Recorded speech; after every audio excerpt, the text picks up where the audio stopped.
Follow Alice. Speak English properly, effectively, and smartly.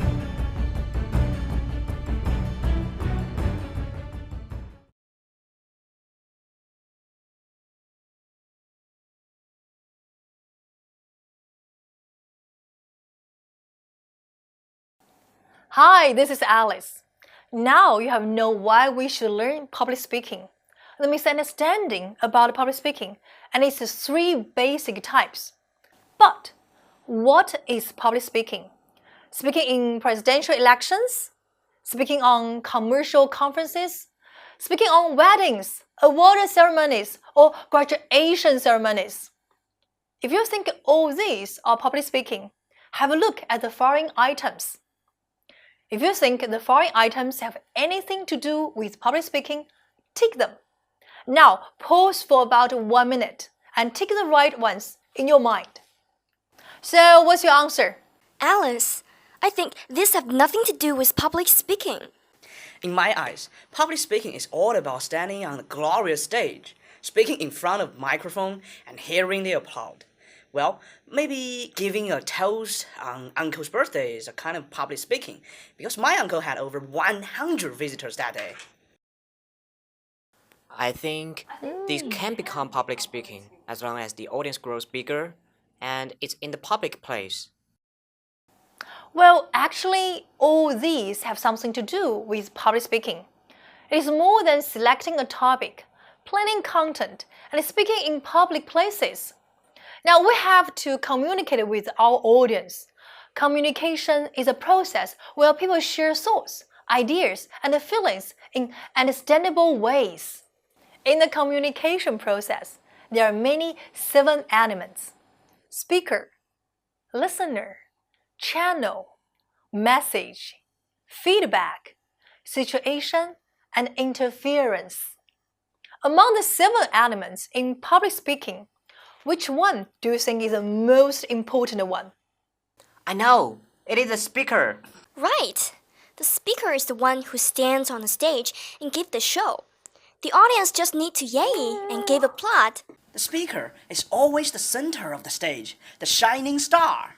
Okay, if you think the public speaking is just a monologue, a personal show of the speaker, as me, you're not taking public speaking as communication. Communication is not only about the speaker. It is not just a one-way process. Both the speaker and the listener are simultaneously sending and receiving messages throughout the speech. As you speak, the audience are also listening, digesting your ideas, and even silently arguing with you.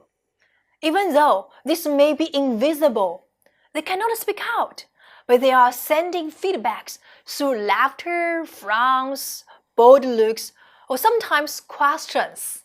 Similarly, while you are speaking, you're also receiving audience responses and adjusting your speech as needed. By using one or more different channels, you may start to speak louder, give a more detailed explanation, show visual aid you had originally planned to omit, or add another example. Besides the 7 basic elements, stimulus and motivation are also very important. A stimulus triggers audience attention. A motivation provides a personal benefit that makes them keep on listening. Just think about how many times your teacher has asked a question in class. Even though you thought you knew the answer, you did not respond. But if you knew that the professor graded on class participation, your motivation to answer would probably be greater. This is a stimulus or motivation. Similarly, our audience must be stimulated and then motivated to listen. Just because audience members are looking at us doesn't mean they're paying attention. They may be preoccupied with problems at home or work, or be distracted by a person or object, such as some good-looking person sitting nearby. Therefore, while you are speaking, you need to make sure that there is communication between you and your audience. Ask yourself, will your speech be entertaining or fascinating? Will it help listeners save money, look and feel healthier, or enjoy life more. These can all be the stimulus and the motivation for them to keep on listening. Always remember, public speaking is a form of communication. It is never only about speaking, but the listeners, stimulus, and motivation and other elements. It is a complicated and comprehensive skills that help you better communicate with others. Public speaking is happening everywhere, every day, every minute around us. No matter it is teaching and learning in classroom, speaking in a conference, toasting on a wedding or party, or arguing in an election. As long as there is audience, it all has something to do with public speaking. If you can learn it well, you will improve your communicative abilities in all places to help you better express yourself, speak properly, attractively, and smartly, and make others hear your voice and listen to you sincerely. And because public speaking can help us better influence others, we must be ethical speakers no matter where we are or what kind of speeches we are going to make.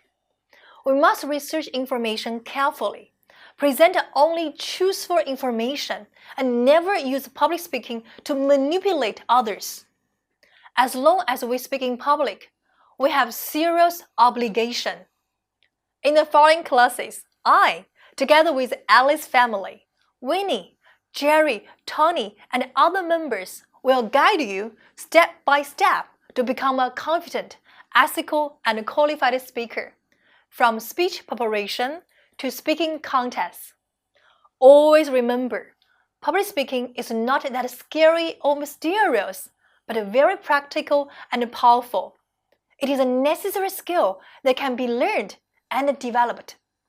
Now, start your journey with us, and you'll discover lots of surprising changes will happen to you. Thank you. See you next time. In this class, we should remember these important points.